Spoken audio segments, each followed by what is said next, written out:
Stoke, and welcome back to the Hungarian Heritage Podcast, Season 4. It means so much to have you here with me again, and if this is your first time tuning in, I'm so glad that you're here.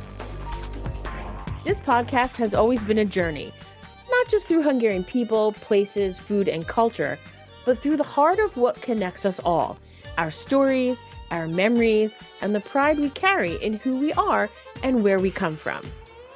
This season, I'll be introducing you to new friends and revisiting familiar voices who share a passion for preserving and celebrating Hungarian heritage. Together, we'll reflect on how traditions are preserved and how our Hungarian identity evolves and how we can pass this rich culture to the next generation so it doesn't just live in the past, but thrives in the future. Each episode will continue to reflect the flavors passed down through generations to the stories that carry our pride and history. Some stories will make you laugh, others might bring a tear to your eye, but all of them will reflect the beauty of what it means to be part of the Hungarian experience. I am filled with enthusiasm and honor to continue this journey with all of you as we connect the circles of Hungarians around us and make this community, Hungarian heritage, stronger than ever.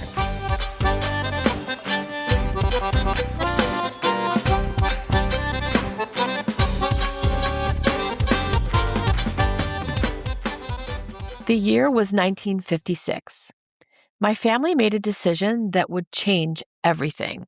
Welcome to Storytime Part 2, my family's immigration story. If you haven't listened to Part 1, you can certainly do that before coming back to this episode.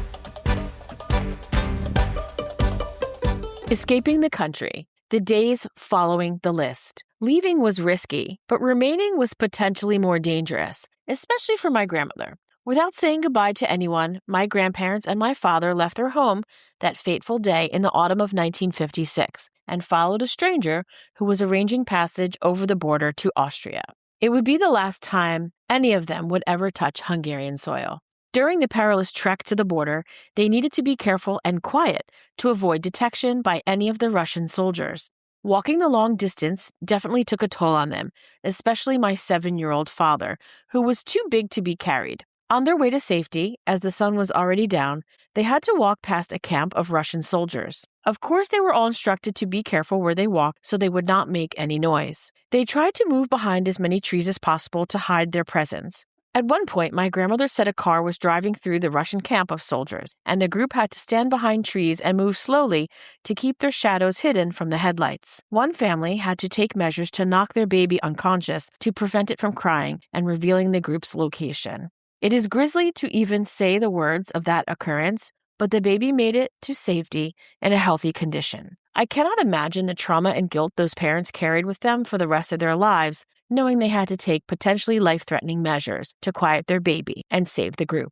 When crossing the Austrian border, where my grandmother would no longer be under the threat of persecution, she told my father that he was safe. It was at that point that his 7-year-old legs gave out beneath him. He fell to the ground from sheer exhaustion and could walk no further. My grandfather threw him over his shoulder and carried him like a sack of potatoes to the meeting point where the Hungarian refugees were given shelter by the Austrians. It was customary for my grandmother to share her Hungarian stories while we were doing things together whenever she was reminded of an event in her past. One Friday evening, I was sleeping over at her house and we were watching The Sound of Music. Towards the end of the movie, the main characters were hiding in the abbey behind the columns and headstones, ahead of their escape, and they were moving their bodies to avoid the searchers' flashlights from detecting their shadows and giving away their location. It was at that point in the movie when my grandmother turned to me on the couch and said, "That's just like how we escaped Hungary." You can imagine the questions that I peppered her with after she dropped that bomb of a statement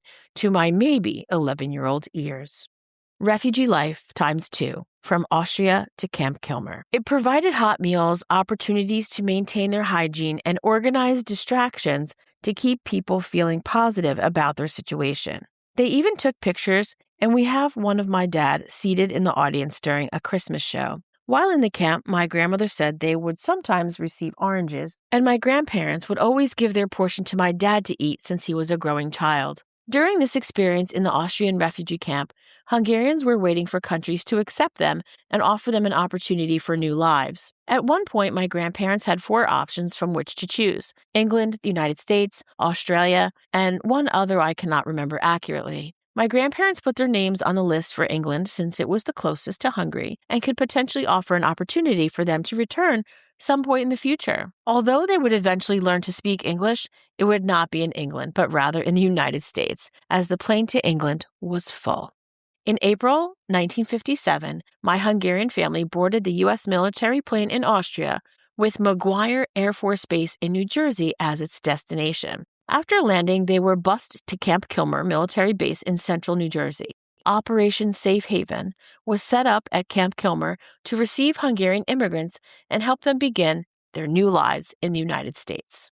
New beginnings in New Jersey. After their brief stay at Camp Kilmer, my Hungarian family was resettled through sponsorship to an existing Hungarian community in Carteret, New Jersey. They lived there, learned a new language, and worked jobs so they could earn enough money to survive and build a new life in their new country. They found friendship and community among other Hungarian refugees who also lived in Carteret and at the Hungarian church, which must have made them feel a sense of home.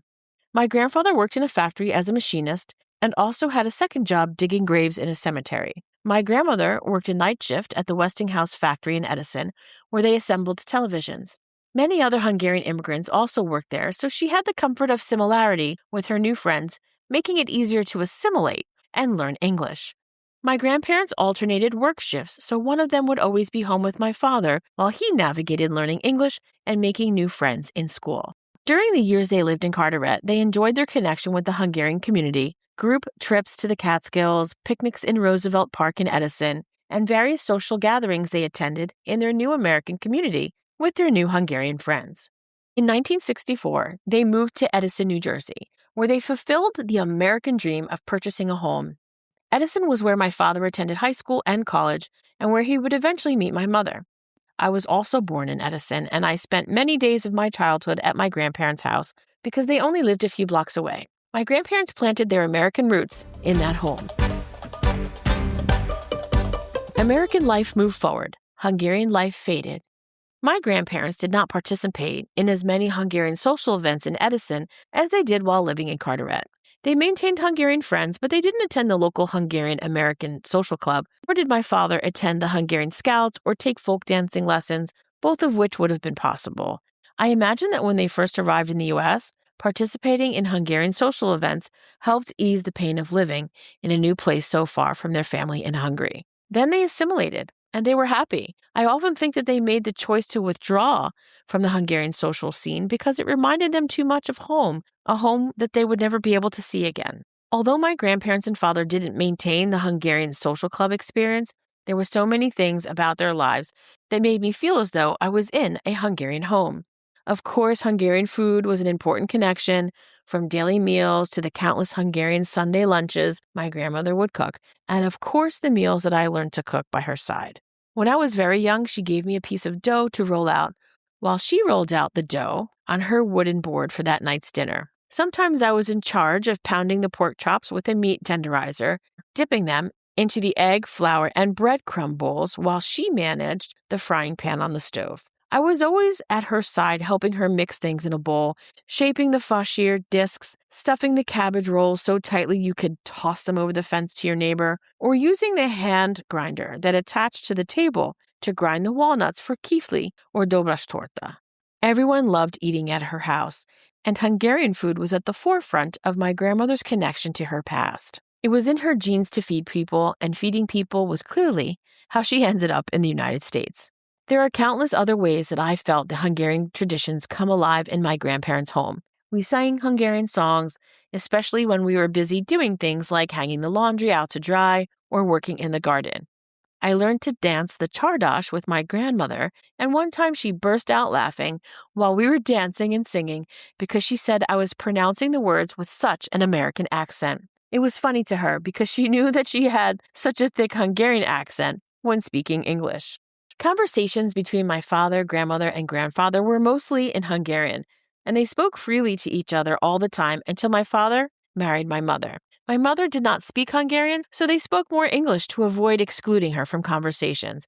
but they often slipped into speaking Hungarian many times without realizing it.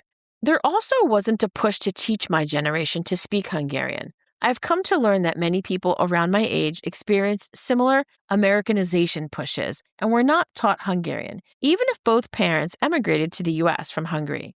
Even still, I was greatly influenced by my Hungarian family while growing up, and I had the luxury of proximity to my grandparents. As time passed, my grandmother continued to cook, but not as many Sunday lunches. She continued to visit the Hungarian butcher in New Brunswick, New Jersey, which was a hub of Hungarian immigrants. We would attend the annual Hungarian festival there, which celebrated its 50th anniversary in 2025. Each year, my grandparents would see so many people they knew. Some were friends, and others were acquaintances from their early years in the U.S. The Hungarian connection waned even more as the years moved on. Family members in Hungary, their parents, brothers, and sisters would pass away, and the next generation didn't really know my grandparents and father that well. Holiday cards and letters became fewer and farther between. As a twist of family fate, my grandparents moved in with me and my husband a few months after we were married. It was an unexpected blessing resulting from an unfortunate situation. My grandparents were not strangers to unrest in their lives, as their early years were spent in wars, refugee camps, and starting over in a new country. Starting over again and living in my home was a blessing for the whole family. We all benefited from having each other. Some people didn't understand how having extended family in our home was tolerable, but it was just the opposite. We were filled with more love, and we gave each other the help we needed. Stay tuned for part 3.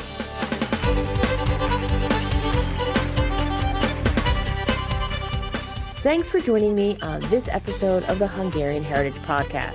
Thanks for letting me share my family's immigration story. Part 3 will be released shortly.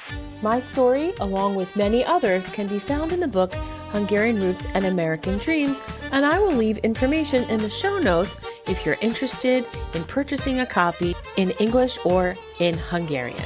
If you have feedback or questions about this episode, or you would like to connect with me at the podcast, you will also find that information in the show notes.